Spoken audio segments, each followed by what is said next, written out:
Grand Theft Auto. Let's start with the original Grand Theft Auto, released in 1997. It was a game that shook up the gaming world with its top-down perspective, open-world chaos, and, above all, its freedom. The protagonist of this game had no name, no backstory, and no dialogue. This was a break from traditional video game narratives that often centered around developing rich characters with complex motives.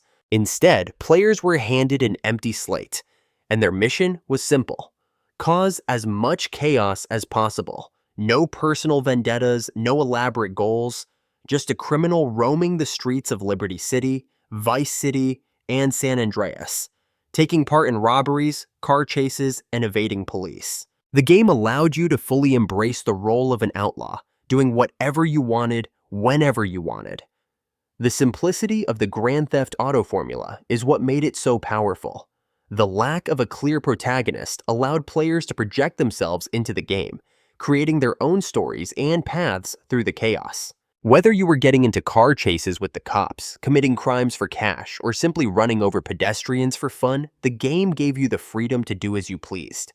The radio stations, with their array of funny, quirky, and sometimes outrageous talk shows, added even more to the experience. They became an integral part of the game, turning a simple driving experience into something much more immersive. The plot was essentially non-existent, and the graphics, by today's standards, were primitive. But this was all part of the appeal. The game didn't need deep character development or emotional arcs. Instead, it posed a simple question to players: how much chaos can you create before the cops catch you? The answer, for most players, was always more. The goal was never about being the hero. It was about seeing how far you could push the boundaries of freedom, and how many stolen cars you could rack up before the inevitable police chase ensued. The game didn't have to be sophisticated or profound. It just had to be fun. And it was. The simplicity and straightforwardness of Grand Theft Auto laid the foundation for everything that would follow. It was a genre-defining title, and although its protagonist might not have had a name, the game itself would go down as one of the most influential video games of all time. Claude. Grand Theft Auto 2 introduced the franchise's first named protagonist, Claude Speed. While the character's role remained largely impersonal, he was a stepping stone toward greater narrative depth in the series. GTA 2 was set in a futuristic city divided into different districts, each ruled by a gang.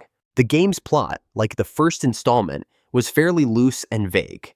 It gave players the ability to work for different gangs, rise through the criminal ranks, and even take down rival factions. However, the focus remained on causing chaos rather than storytelling. Still, Claude Speed added an element of continuity to the franchise, and his journey was largely about survival and climbing up the criminal ladder. When GTA 3 was released in 2001, it revolutionized the series and the open-world genre as a whole. In this game, Claude made his return, and while he was given a name, his personality remained almost entirely blank. The major change, however, was the fact that Claude never spoke. The story began with Claude's betrayal during a heist by his girlfriend, Catalina, who shot him and left him for dead. From there, Claude's story became one of cold revenge, as he navigated the criminal underworld of Liberty City to track down Catalina and get even. Claude's silence became one of his defining characteristics. While most video game protagonists were chatterboxes, constantly spouting lines of dialogue, Claude's silence made him more enigmatic and mysterious. Players could project their own emotions and thoughts onto him, creating a deeper connection with the character. This was a significant departure from the previous GTA protagonist, who, while nameless, still had a defined identity through his actions. Claude, on the other hand, was left open to interpretation. The story was about vengeance, but it was also about how the player viewed the world around them. This shift toward an almost completely silent protagonist would become a signature of the Grand Theft Auto series, allowing players to immerse themselves more fully into the character's mindset. The game's plot was minimal, focusing on action, driving, and exploration, but it still managed to deliver an emotionally charged revenge story that resonated with players. Tommy. Grand Theft Auto, Vice City introduced the franchise's first fully fleshed out protagonist, Tommy Vercetti. Voiced by Ray Liotta, Tommy was a character with ambition, personality, and flaws. He had a rich backstory, a former hitman who spent 15 years in prison, and he wasn't just trying to survive, he was trying to rule. The setting of Vice City was heavily inspired by 1980s Miami, complete with neon lights, over-the-top fashion, and a killer 80s soundtrack. Tommy's journey was one of betrayal, ambition, and power. He quickly rose to the top of the criminal underworld by taking control of Vice City's drug trade. But it wasn't without its challenges. Tommy Vercetti was a character that players could easily get behind. He was charismatic, ambitious, and had a quick temper. His rise to power was violent, and he wasn't afraid to make enemies along the way. But what made Tommy stand out was his voice. Ray Liotta's performance gave him a sense of life and depth that previous protagonists lacked. Unlike Claude, Tommy wasn't a blank slate. He had a personality, and players could experience that through his interactions with other characters in the game. While the plot of Vice City was still focused on criminal activities, the narrative was more fleshed out than in previous titles. Tommy's desire to control the city and take vengeance on those who wronged him became the core of the story. His ultimate goal was to build an empire, not just survive in a dangerous world. By the end of the game, Tommy had a mansion, an empire, and essentially the city at his feet. But the price for that power was high. Tommy's quick temper and ruthless ambition cost him allies, and by the end of the game, his empire was far from secure. What made Vice City truly stand out, however, was its atmosphere.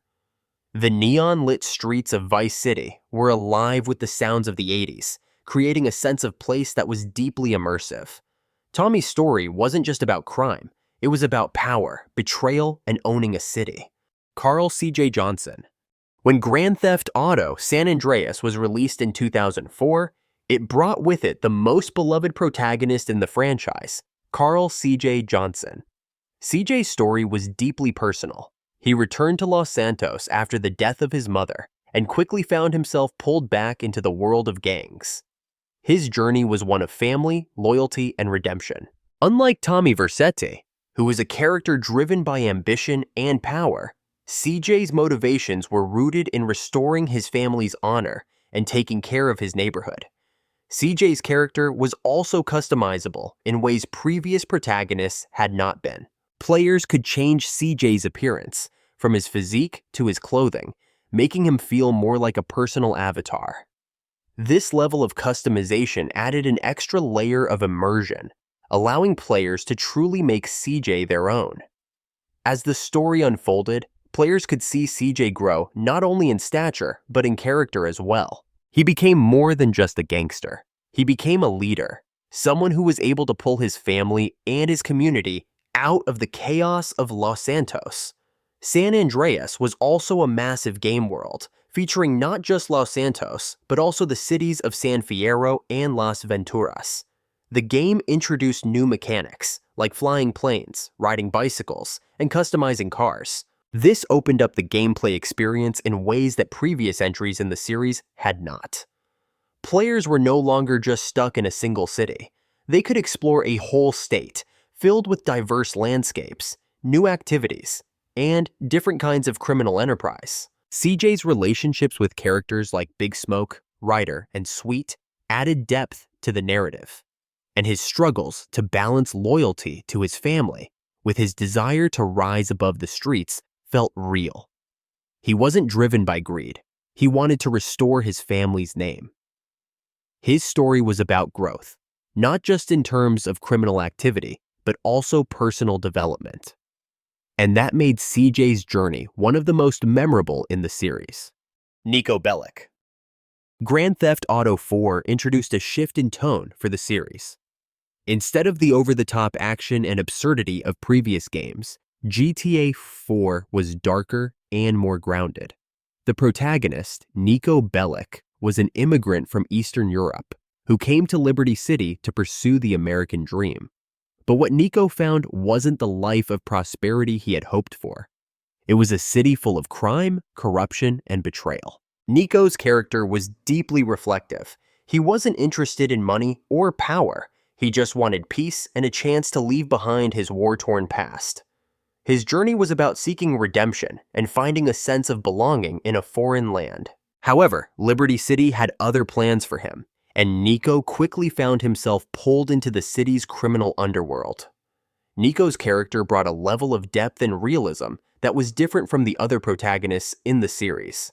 His dry humor and world weariness made him one of the most relatable characters in GTA history. His story wasn't about rising to the top of the criminal world or taking control of a city. It was about trying to redefine his future and find peace amidst the chaos. GTA 4 also introduced a more narrative-driven experience, with players having to make moral choices that affected the outcome of the story. Nico wasn't running from his past. He was trying to escape it. His journey was filled with moments of introspection and emotional depth, making him one of the most complex protagonists in the series. Grand Theft Auto 5. Finally, Grand Theft Auto 5 brought a bold new innovation to the series by introducing 3 playable protagonists: Michael DeSanta, Franklin Clinton, and Trevor Phillips.